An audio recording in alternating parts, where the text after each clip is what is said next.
Bila orang mula meroyan, saya pun terpanggil lah nak buat voice note. Okay?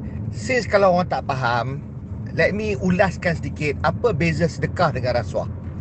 Apa itu sedekah? Sedekah tu apabila kita dengan niat suci hati, kita memberi harta kita ataupun apa-apa kepunyaan kita yang lebih, yang ada lebih, yang kita tak perlukan buat masa ini, kita beri kepada mereka yang kurang bernasib baik dan memerlukan dengan seikhlas-ikhlasnya tanpa mengharap apa-apa balasan melainkan restu dan rahmat Allah. Itu sajalah konsep sedekah. Sedekah juga you boleh sedekah idea, you boleh sedekah harta, you boleh sedekah tenaga, you boleh sedekah tunjuk pandai. Macam-macam cara kita boleh sedekah. Senyum pun sedekah.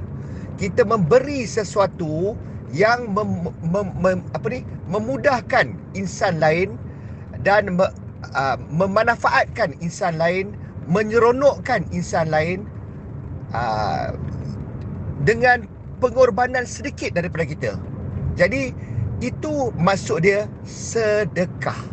Dan perkara ini hanya antara kita yang memberi sedekah dengan orang yang menerima sedekah, dan Allah menyaksikan dan malaikat-malaikat merahmati kita.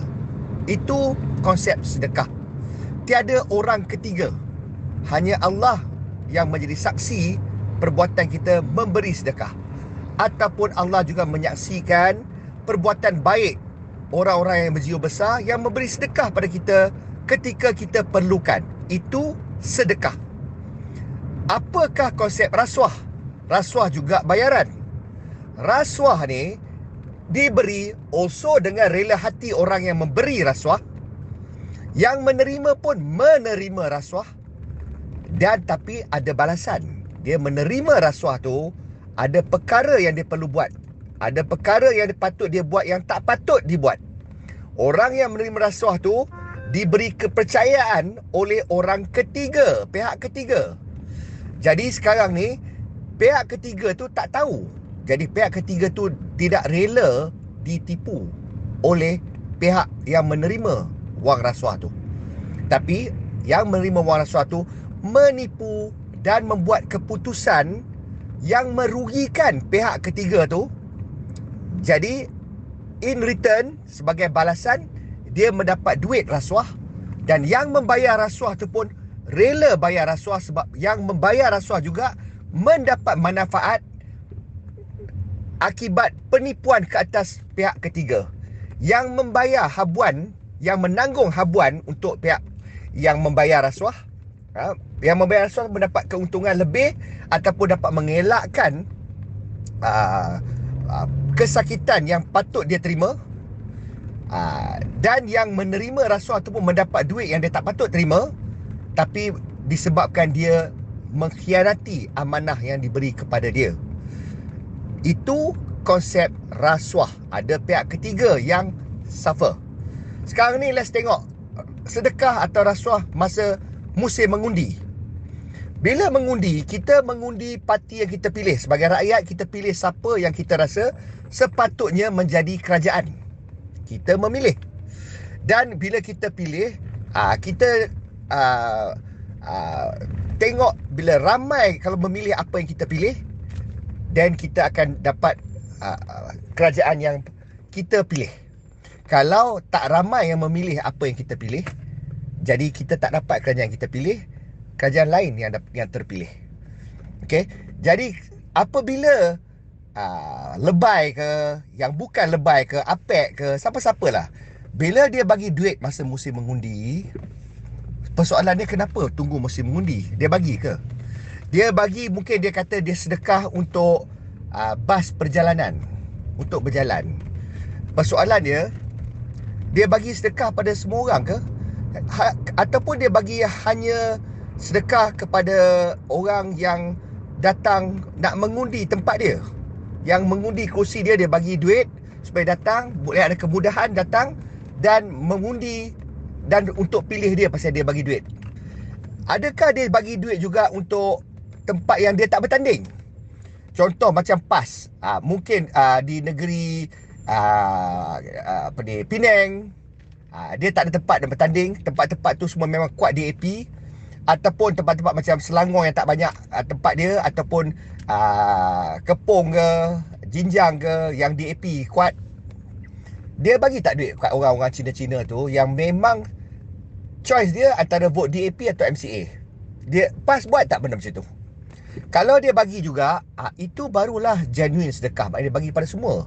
Dia bagi pada semua pengundi pasal dia nak membantu yang tak berkemampuan untuk travel, untuk membuang undi. Tapi kalau dia bagi hanya kepada penyokong-penyokong PAS, orang yang boleh datang untuk pilih dia, kawasan dia saja, area tempat yang boleh yang PAS bertanding saja, maknanya dia nak bayar untuk beli undi orang tu. And bila orang tu pun menjual, pasal dia ambil duit, dia seronok dapat duit, dia bagi undi pada orang yang bayar dia duit tu. Ini telah menipu sistem pilihan raya. Ini telah menyebabkan lebih undi pergi kepada parti lebay-lebay. Undi yang sepatutnya pergi pada parti yang bukan lebay, pihak lawan, tak dapat. Jadi orang-orang yang mengundi pihak lawan, yang sepatutnya menang pilihan mereka tu, dia boleh pilih kajian dia, tapi disebabkan rasuah yang dibayar tu dapat lebih undi kepada yang tak patut menang.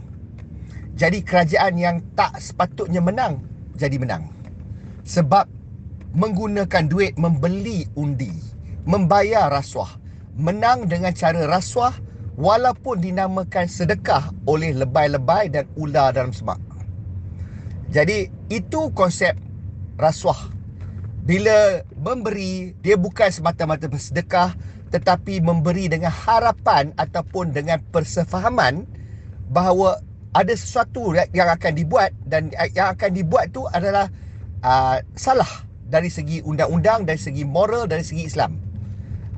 Inilah yang dituduh ke atas PAS dan Bersatu, di mana dia bayar punya banyak duit kepada pengundi-pengundi, dan sekarang ni di dalam siasatan, dan siasatan akan menumpukan kepada perkara yang saya cakap tu. Adakah pembayaran sedekah ni berlaku sepanjang tahun ataupun musim undi saja, musim mengundi saja, musim pilihan raya saja? Dan keduanya, adakah tertumpu kepada pengundi-pengundi yang boleh datang untuk mengundi PAS, ataupun pada semua pengundi yang akan memilih parti mana-mana yang tak termasuk PAS sama? Kalau pembayaran tu hanya musim mengundi dan hanya pada orang-orang yang boleh datang untuk mengundi PAS saja, itu dinamakan rasuah. So janganlah menghina perkataan dan perkataan mulia seperti sedekah tu dengan dengan mengkotorkan nama sedekah tu dengan rasuah yang dibuat oleh parti lebay-lebay. Jangan buat macam tu. You buat macam tu, bala Allah akan turun, dan jangan terperanjat kalau masuk penjara esok ni. Allah Maha berkuasa. Jadi itu diharapkan dapat clarify lah untuk orang yang confuse. Bila siapa buat sedekah, siapa buat rasuah, dia bukan kira siapa atau siapa. Sedekah tu macam mana? Sedekah tu beri sesuatu, bukan khusus pada siapa ke, pada masa mana ke. Memberi untuk membantu manusia lain, insan lain, untuk memanfaatkan insan lain dengan tiada harapan apa-apa balasan. Tak ada kemungkinan untuk dapat balasan daripada dia pun. Tapi kalau orang tu balas balik, itu tak apa, dia balas jasa. Tapi kalau you buat tu ada strategi, you bayar duit tu supaya dia undi you, itu nama dia rasuah. Jadi kita tunggulah rentetan peristiwa seterusnya. Kita tengoklah puak-puak lebay-lebay ni masuk tak masuk penjara. Assalamualaikum.